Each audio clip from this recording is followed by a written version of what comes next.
Hello buddies, இன்னைக்கு நம்ம 2021 release ஆன அற்புதம் இந்த படத்தை பத்தி சொல்லணும்னா, ஒரு சிம்பிள் லவ் ஸ்டோரியில இவ்வளவு ட்விஸ்ட் அண்ட் டர்ன்ஸ் வச்சிருக்க முடியுமானா வாய்ப்பே இல்ல. பட கிளைமேக்ஸ் வரைக்குமே ட்விஸ்ட் வெறித்தனமா இருக்கும். அப்படியே நம்ம ரொம்ப வளவளன்னு இல்லாம ரொம்ப ஷார்ட் அண்ட் ஸ்வீட்டா படத்தை நம்ம பாத்துரலாம். அகைன் இந்த மாதிரி தரமான படத்தை பார்க்கணும்னா சப்ஸ்கிரைப் பண்ண மறந்துடாதீங்க.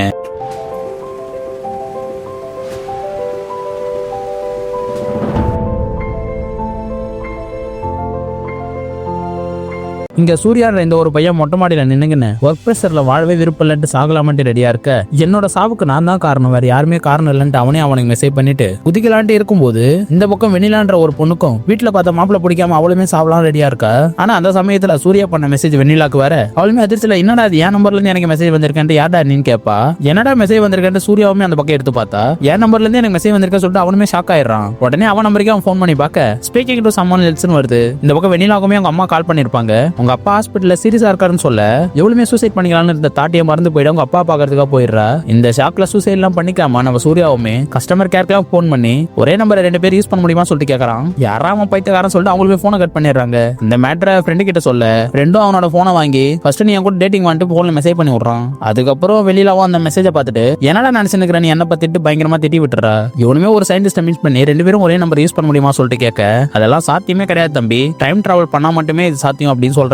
அன்னைக்கு நைட்டு சூர்யாவுமே வெண்ணிலாக்கு கால் பண்ணி, நீ மட்டும் நீங்க எனக்கு கால் பண்ணலன்னா அன்னைக்கு நைட் என்ன இறந்து போயிருப்பான்னு சொல்லிட்டு சொல்றான். அப்படியே 2 பேரும் பேசிட்டு இருக்க, சரி 2 பேருமே மீட் பண்ணலாமே சொல்லிட்டு வெண்ணிலாவுமே கிளாக் டவருக்கு வந்துட்டு சொல்லிட்டு சூர்யா கிட்ட சொல்றா. சூர்யாவுமே அங்க போயிட்டு வெண்ணிலாக்காக வெயிட் பண்ணிட்டு இருக்க, வெண்ணிலாவுமே அங்க வந்து போன் பண்றேன் எங்கடா இருக்கான்ட்டு. அவனுமே நான் கிளாக் டவர் ஆண்டதா இருக்கேன், நீ எங்கன்னு சொல்லிட்டு கேட்கறான். வெண்ணிலாவுமே நானும் அங்க தானே இருக்கேன்னு சொல்லிட்டு சொல்ல, விளையாடாத இங்க மழை வர மாதிரி இருக்குது சீக்கிரமான்னு சொல்றான். என்னடா சொல்றேன் இவ்வளவு வெயில் அடிக்கிற மாதிரி இருக்குது, நீ என்ன ஏமாத்தலான்னு பாக்குறியாண்டு வெண்ணிலாவுமே அங்க வந்து கோச்சிங் போயிடுறா. அதுக்கப்புறம் சூர்யாவுமே வீட்டுக்கு போயிட்டு அவளுக்கு போன் பண்ணி, உண்மையாலுமே அன்னைக்கு மழை வந்துச்சு, நீ வேணா நியூஸ் பாருன்னு சொல்றா டிவில. அப்ப வெண்ணிலாவுமே டிவி ஆன் பண்ணா, அப்ப டிவில தெலுங்கானாவை தனி ஸ்டேட்டா அறிவிக்கணும் நீங்க போராட்டம் பண்ணிட்டு இருந்தா சொல்றா. இன்னாண்டி ஓடிட்டு இருக்க, தெலுங்கானாவை தனி ஸ்டேட்டா அறிவிச்சு 5 வருஷம் ஆகுதுன்னு ஹீரோ சொல்ல, இப்ப அவன் சொன்ன மாதிரி அடுத்த நாளுமே தெலுங்கானாவை தனி ஸ்டேட்டா அறிவிச்சிடுறாங்க. ஆக்சுவலா பார்த்தா சூர்யாவுமே 2019 இருந்திருப்பான், வெண்ணிலாவுமே 2014 இருந்திருப்பா. 2 பேருமே காலத்தை கடந்து தான் கால் பண்ணி பேசிக்கிறாங்க. நம்மளுமே காலத்தை கடந்து தான் கால் பண்ணி காதலிக்கிறோன்றத சூர்யாவுமே புரிஞ்சுக்கிறான். இந்த விஷயத்தை வெண்ணிலாக்கு எப்படியா புரிய வைக்கணும் ட்ரை பண்றான். ஆனா வெண்ணிலாவுக்குமே இந்த விஷயத்து மேல துளியுமே நம்பிக்கை இல்ல.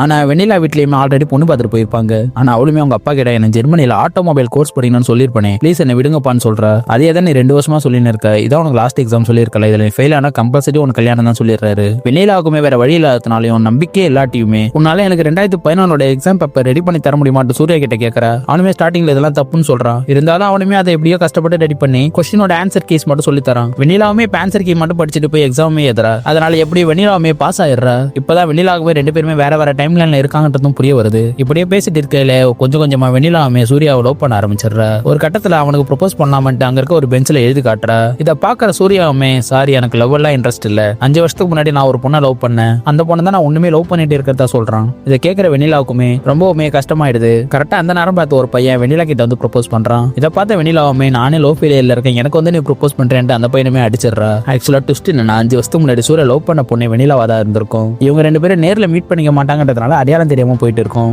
வெண்ணிலாவுமே எக்ஸாம்ல நல்ல மார்க்ல கிளியர் பண்ணிட்டான்றதுனால ஜெர்மன்ல இருக்க ஒரு காலேஜ்ல அட்மிஷன் கிடைச்சிருக்கும். இந்த விஷயத்த சூர்யா கிட்ட சொல்லாமட்டு கால் பண்றா. ஆனா கரெக்டா சூர்யாவோட அப்பாவுமே அன்னைக்கு தான் இறந்த நினைவு நல்லா இருக்கும். அவர் இறந்து 5 வருஷம் ஆயிடுச்சுன்றதுனால அவருக்கு திதி கொடுத்துட்டு இருந்திருப்பான். இதெல்லாம் கேட்கிற வெண்ணிலாவுமே, இன்னைக்கு தான் உங்க அப்பா இறந்தாரா, அப்போ உன்னோட அப்பாவை என்னால காப்பாற்ற முடியுமான்னு அவங்க அப்பா இறந்த இடத்துக்கே போறா. அப்ப 4 ரவுடி பசங்க வெண்ணிலா கிட்ட தப்பா நடந்துக்க பாக்குறாங்க. இவளை காப்பாற்ற மட்டும் தான் சூர்யாவோட அப்பாவுமே இறந்து போயிருப்பாரு. இதெல்லாம் தெரிஞ்ச வெண்ணிலாவுக்குமே ரொம்பவுமே கஷ்டமாயிடுது.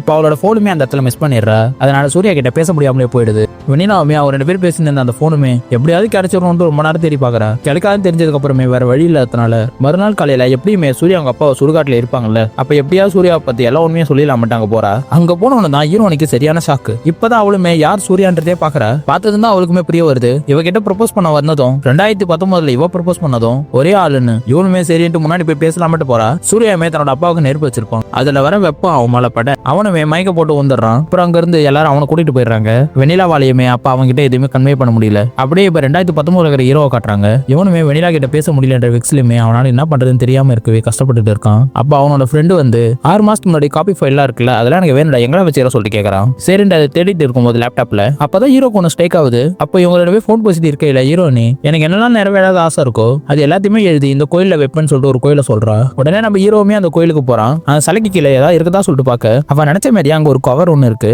அதுக்குள்ள வெண்ணிலா எழுதின லெட்டர் ஒன்று இருக்கு. அது அதுல உங்க அப்பா உன்னை எவ்வளவு லவ் பண்ணாரு தெரியுமா, சாரி என்னால உங்க அப்பாவை காப்பாற்ற முடியல, உங்க அப்பாவோட கடைசி ஆசையுமே நீ ஒரு சிங்கர் ஆகணும்ன்றது தான், அவர் உனக்காக ஒரு ரூம்ல ஏதோ ஒன்று வச்சுட்டு போயிருக்காரு, போய் பாருன்னு சொல்லி எதிர்ப்பா. இவனுமே ரொம்ப நாளா ஒரு ரூம்ல ஒரு கதவை திறக்காமலே வச்சிருப்பான். அதையுமே இப்ப அவன் போய் திறந்து பாக்குறான். அதுக்குள்ள அவனுக்கு ரொம்ப பிடிச்ச கிட்டாருமே இருக்கு. அப்படியே இவனுமே ஃபர்ஸ்ட் சீன்ல ஒரு காம்படிஷன்ல கலந்துக்க சொல்லி அவனோட ஃப்ரெண்ட்ஸ் எல்லாம் கேட்டு இருந்தாங்க. இப்ப இவனே கால் பண்ணி நான் இந்த காம்படிஷன்ல கலந்துக்கிறேன்டா சொல்றான். அப்படியே 2014 வெண்ணிலாவுமே அவளுடைய காணாம போன போனை பத்தி ஏதாவது டீடைல்ஸ் கிடைக்குமான்னு கேட்கறதுக்காக அவளோட சிம் கார்டு ஆஃபீஸ்க்கே போறா. அவங்களுமே உங்களோட சிம் நாங்க காணாம போயிடுச்சுன்னு தெரிஞ்ச உடனே டீஆக்டிவேட் பண்ணலாம்னு நாங்க ட்ரை பண்ணோம், ஆனா எங்களால உங்க சிம்மை கண்டுபிடிக்கவும் முடியல, டீஆக்டிவேட் பண்ணவும் முடியலன்னு சொல்றாங்க. வேணா உங்களுக்கு வேணா நாங்க நியூ சிம் தரோம்னு சொல்லிட்டு அவங்க சொல்றானுங்க. சரி இது எல்லாத்தையுமே நம்ம சூர்யா கிட்ட சொல்லிடலாம், அவனோட வீடு தான் நமக்கு தெரியுமேன்ட்டு ஸ்ட்ரெயிட்டா அவனோட வீட்டுக்கே கிளம்பி போறா. இவளுமே பேசலான்னு போறப்ப ஏதோ ஒரு ஷால் வந்து இவளோட ஃபேஸ்லயே விழுந்துருது. அந்த இடத்துல பயங்கரமா கத்தரிக்க இவனுமே வேற சைடு போயிடுறான். இப்போ இந்த தடவையுமே ரெண்டு பேருமே மீட் பண்ண முடியல. வெண்ணிலாமே தன்னோட வீட்டுக்கு வந்து ஆல்ரெடி தன்னோட பாட்டி கிட்ட எல்லா உண்மையுமே சொல்லி வச்சிருப்பா. நான் அவனை மீட் பண்றதுக்கு எவ்வளவோ ட்ரை பண்ணேன், என்னால முடியல பாட்டின்னு சொல்றா. ஏதோ ஒண்ணு எங்க ரெண்டு பேரும் தடுத்துக்கிட்டே இருக்கு, அது என்னன்னே தெரியல. இப்போ வர வாரணாசி வேற போயிட்டானா, அடுத்து அவன் எப்போ வருவான் என்னன்னே தெரியல. எனக்கும் இன்னும் 2 நாள்ல ஜெர்மனிக்கு ஃபிளைட் இருக்கு, சோ இப்போ என்னதான் பண்றது எனக்கு தெரியல பாட்டின்னு சொல்லிட்டு ரொம்பவுமே அழுதுட்டு இருக்கா. சரி என்னன்னாலும் பரவாயில்ல, நான் வாரணாசி கிளம்பி அவனை பார்க்க போறேன்னு கிளம்புறா. அப்போ அவனோட பாட்டி உனக்கு ஒண்ணுமா புரியல, என்ன குட்டி காரணம் போட்டாலும் அவனை நீ பார்க்க முடியாது. அவளுமே ஏன்னு கேட்டா இப்ப நீ 2014 இருக்க, அவனுமே 2019 இருக்கான். இப்ப நீங்க ரெண்டு பேரும் ஒண்ணு சேர்ந்துருந்தீங்கன்னா கண்டிப்பா 2019 நீங்க ஒன்னா தானே இருந்திருக்கணும். இதுலயே உனக்கு புரியலையா, நீங்க ரெண்டு பேருமே ஒண்ணு சேர மாட்டீங்க, இது எல்லாமே விதிதான். எவ்வளவு நினைச்சாலுமே அவனை நீ மீட் பண்ண முடியாது, இது இங்கேயே முடிஞ்சிருச்சு, விதியை நீ என்ன பண்ணாலுமே மாத்த முடியாதுன்னு அவங்க பாட்டி சொல்ல இப்பதான் அவளுக்கு எல்லாமே புரிய வருது. சரி என்ன நடக்குதோ நடக்கட்டுமேன்ட்டு எவ்வளவுமே அடுத்தபடியா ஜெர்மனிக்கு கிளம்பிடுறா. இந்த பக்கம் 2019 இருக்கிற ஹீரோமே என்ன பண்றாருன்னா அவளோட நம்பர் தான் சுவிச் ஆஃப் ஆயிடுச்சுல, அதனால அவனுக்கு தெரிஞ்ச கஸ்டமர் கேர்ல இருக்க ஒரு ஃப்ரெண்டு கிட்ட நம்பர் கொடுத்து இந்த நம்பர் இதுக்கு முன்னாடி யார் யூஸ் பண்ணா கண்டுபிடின்னு சொல்றான். இவன் சொன்ன மாதிரியே அவனோட ஈவெண்ட் எல்லாம் முடிஞ்ச அன்னைக்கு டீடைல்ஸோட வரா. அவளுமே என்ன கண்டுபிடிச்சன சூர்யா, ஏன் நீங்க ரெண்டு பேருமே ஒரே நம்பர் வச்சிருக்கீங்கன்ட்டு. அவளுமே அவளோட போனை மிஸ் பண்ணிட்டா, அதனாலதான் அவளோட நம்பர் அப்படியே இருந்திருக்கு, அந்த நம்பர் தான் நீ வாங்கியிருக்க, அதனாலதான் நீங்க ரெண்டு பேருமே ஒரே நம்பர் வச்சிருக்கீங்கன்னு சொல்ல.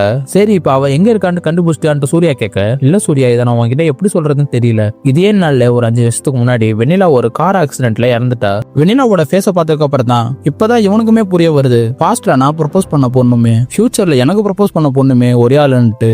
இந்த விஷயத்தை ஹீரோவால ஏத்துக்கவே முடியல. சோ இதனாலதான் ரெண்டு பேருமே 2019 ஒன்னா இல்ல. அப்ப கரெக்டா ஹீரோனியோட நம்பர்ல இருந்து கால் வருது. சூர்யாவுமே இப்ப அவதான் அடிக்கிறா போலன்ட்டு கால் அட்டன் பண்ணி பேச அங்க 2014 உள்ள சூர்யா பேசுறான். அப்ப பிரசன்ட்ல இருக்க சூர்யாவுக்குமே இவன் தான் ஏதாச்சும் பண்ணிருப்பானோட்டு அவங்க கிட்ட கத்தி பேசுறான், உனக்கு எப்பறம் இந்த போன் கிடைச்சதுன்ட்டு. அதுக்கு அந்த பக்கமே நானே இந்த போனு கீழே கரைச்சு எடுத்து உங்ககிட்ட கொடுத்தலாமே அந்த போனுக்கு நான் கால் பண்ணேன் அப்படின்னு இவன் கத்துறான். சோ இப்படி இவங்க ரெண்டு பேருமே கத்திக்கிட்டு இருந்தவங்க கடைசி இந்த பிரசன்ட்ல இந்த சூர்யா என்ன சொல்றானா, ஒரு 4:30க்குள்ள வெண்ணிலான்றகிட்ட இந்த போனை வேணும் கொடுத்துட முடியுமான்னு கேட்கறான். ப்ளீஸ் இந்த ஒரே ஒரு ஃபேவர் மட்டும் பண்ணுங்க சொல்லிட்டு கேட்கறான். ஓ இந்த போனை நீ வாங்குறதுக்கு டைம் செட் பண்ணுவியான்னு சொல்லிட்டு அங்க உள்ளவன் கேட்க, ப்ளீஸ் புரிஞ்சுக்கோங்க என்னால இப்ப டீடைலா சொல்ல முடியாது, 4:30க்குள்ள எப்படியாவது இந்த போனை மட்டும் அவகிட்ட சேர்த்திருக்கேன்னு சொல்றா. பாஸ்ட்ல உள்ளவனும் சரின்னு ஒத்துக்கிறான். வெண்ணிலாவோட வீட்டுக்கு அவனுமே கிளம்பி போக இவன் கரெக்டா வீட்டுக்கிட்ட ரீச் ஆகும் போது வெண்ணிலாவுமே ஜெர்மனிக்கு ஃபிளைட்ல போறதுக்காக கார்ல கிளம்பிட்டா. அதை பார்த்த சூர்யாவுமே பின்னாடியே அவனும் போய்கிட்டே இருக்கான். ஒரு பாயிண்ட்ல டிராபிக்ல மாட்டிக்கிறான். அவளுமே சிக்னல்ல முன்னாடி இருக்கா. சரி சிக்னல்ல தானே இருக்கும், முன்னாடி போய் கொடுத்துலாமட்டு பைக்கை விட்டு அவனுமே இறங்கி வரான். அப்படியே முன்னாடி போய் கொடுக்கலான்ட்டு போறான். கரெக்டா அந்த டைம்ல சிக்னலுமே எழுந்துருது. அப்படியே வெண்ணிலா போற காருமே முன்னாடி போக லாரியில் ஆக்சிடென்ட் ஆகி அங்கேயே அவ இறந்துடுறா. இதை பார்க்க சூர்யாக்குமே கேட்கிற சூர்யாக்குமே ரெண்டு பேருமே பயங்கரமான ஷாக்கா இருக்கு. இப்ப ரெண்டு பேருமே ரொம்பவே ஃபீல் பண்றாங்க. இப்ப பிரசன்ட்ல இருக்கிற சூர்யாவுமே அவளை நினைச்சு ரொம்பவே ஃபீல் பண்ணி கிளாக் டவருக்கு போறா. அங்க திடீர்னு மேக எல்லாருமே கலர் மாறுது, பயங்கரமா காத்தடிக்குது.